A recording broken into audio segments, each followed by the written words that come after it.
Affection is really important for our Salesian spirituality. It's part of the RUAH. Affection meaning love, affection meaning companionship, affection meaning brotherhood.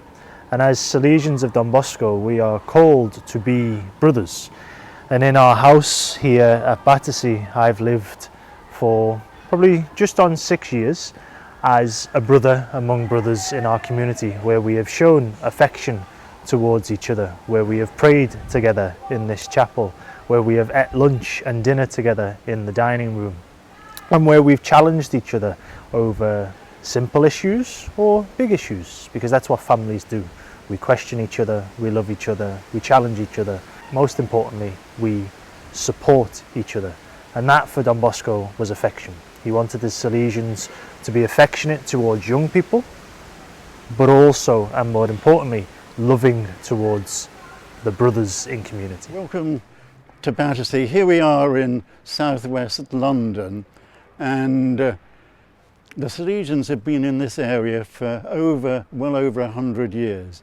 But the Salesian House we're standing next to here is relatively new, very new in fact. It was only built about 7 years ago.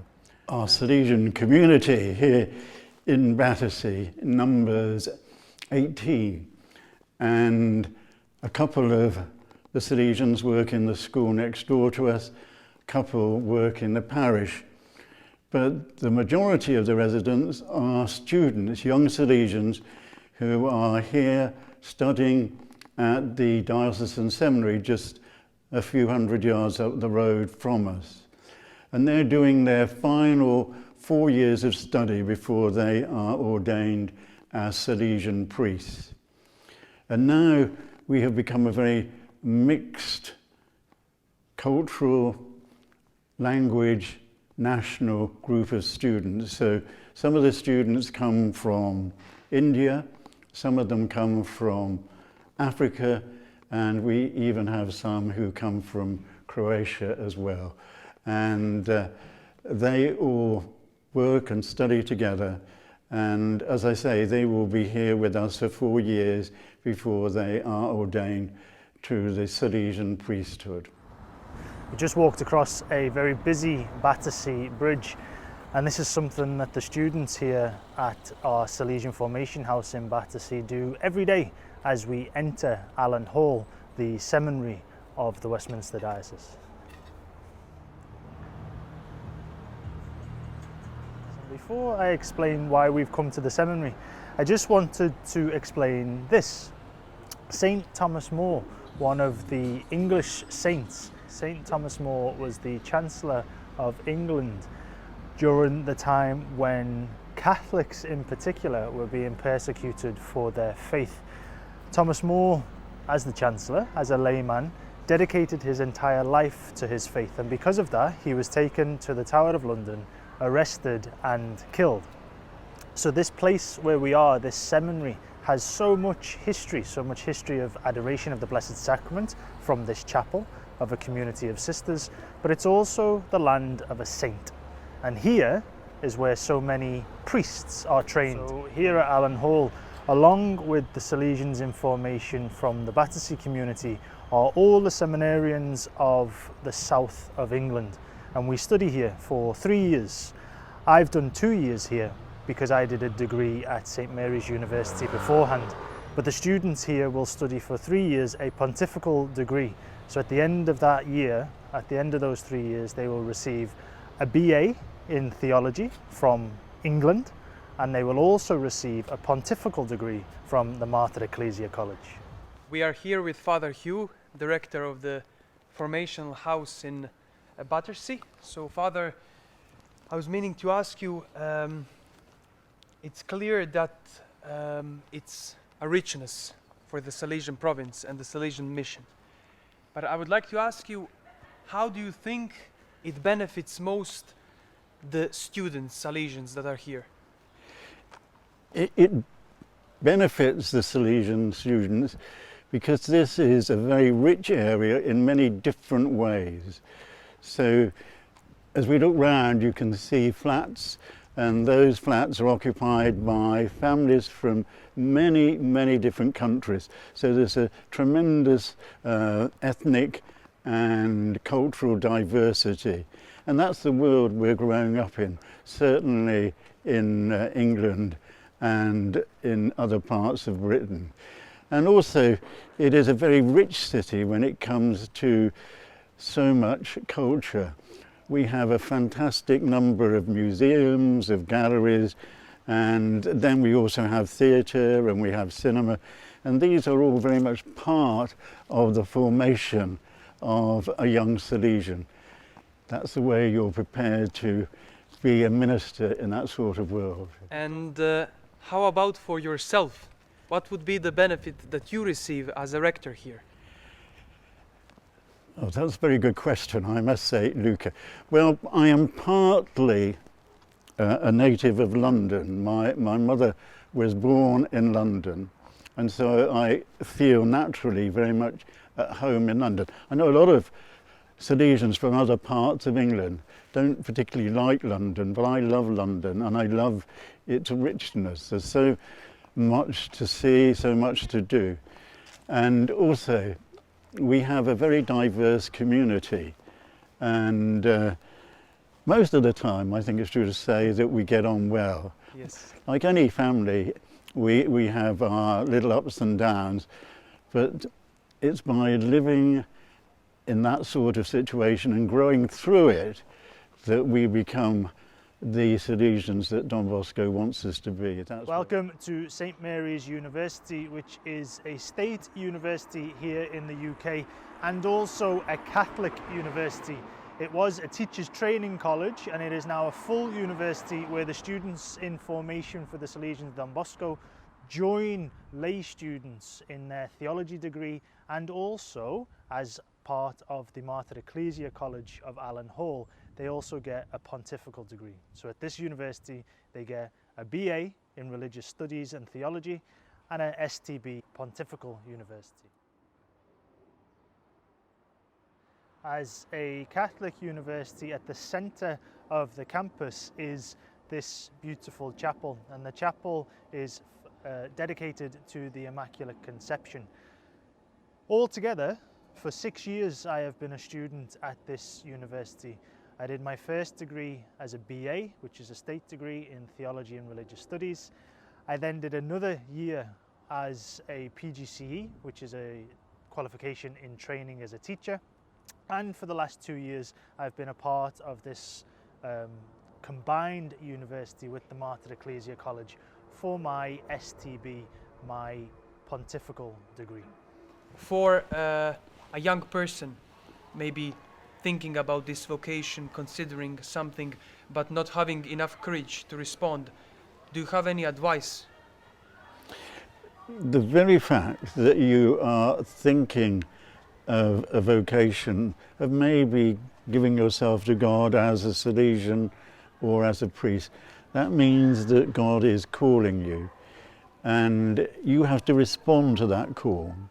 And so you need, to pray about it. I think that's so important. But then you need to talk to people, and you need to, if you're thinking about becoming a Salesian, then you need to talk to someone who is a Salesian and just get them to talk about what sort of life they've lived. I first got to know STE really well about 7 years ago when I moved to the Salesian community here in Battersea. And over those 7 years, it has been a real joy to see him mature and to grow into the wonderful Salesian priest he will be in a few weeks' time. STE is amazingly generous and has a very warm personality. One of the things that has always struck me about STE is that he combines two wonderful qualities. First of all, he sees what is needed within the community context. If we run out of something, if we need something in a particular area, then STE will notice it Very few people, in my experience, do that in community. And on top of that, he does something about it. So a lot of people who will notice things are missing, groan and moan about it, but then don't do anything. But STE is fantastic. He always goes and remedies a situation by buying something or acquiring something. And that is a real gift, and it really helps to build up and create community. He is invaluable in that sense. He, like many Salesians, this was certainly true of me many years ago, found it very difficult to move from his teaching experience in Bolton to come back to study. If you've been teaching, you've been a relatively free agent and you can do what you like once, in fact, you've finished your duties at school. For STE to come back here and be a student again was far from easy.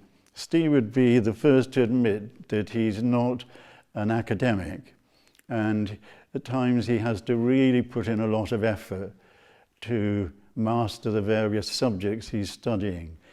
But he's done that brilliantly. He works very hard, and he has prepared himself extremely well. As I keep on saying to him, you never get back the years that you are studying theology. Once you're ordained, you're out in active ministry, and so you have to rely very heavily on all that you've acquired over your years of study. And STE has done that, so I would have no fears about him now going out and being part of our pastoral team in Bolton and using his priestly gift in many wonderful ways. As I say, it's been a real privilege to be with him. I've spent a lot of my years with young Salesians, and it always amazes me how that they grow and mature. And that has been eminently true of STE. He has really allowed his natural gifts and his spiritual gifts to blossom and to grow. Father, we are here in the chapel, and in the last question, when I asked you about vocations, you said it's important to pray to God for clearance in vocation. Obviously, this prayer goes even after a person responds. So if you could tell me something about preparation in prayer for the coming ordination of our STE. STE is a man of prayer, a person of prayer, and he would be the first to admit that at times he's had his struggles, and you can only overcome and grow through your struggles if you are walking with Jesus and if you're walking with Mary and the saints. And this is where we as a community gather in the morning for prayer, quiet prayer and Mass, and this is where we gather in the evening to pray evening prayer. And STE's response to God's call is very much caught up with his life of prayer, his life as a member of the community, so community prayer, but also his own personal life of prayer. And I know, talking to STE, prayer is right at the centre of who he is. And being ordained a priest is at times quite terrifying, but you only go forward because you know that you're not alone, that you're actually going to be walking with Jesus at your side. And I know STE believes that very profoundly. One of the important parts of our life as Salesians of Don Bosco is our prayer life. And in this chapel of Salesian House, Battersea, for over 5 years, I have started to understand my prayer life more. And in this chapel, as I say, for 5 years, I've sat, I've prayed, I've discerned. Sometimes I was late, sometimes I was early, but in this chapel, I've listened to the silence of God directing me and helping me on my journey to saying yes to him, to become his Salesian for young people, and now a priest for him.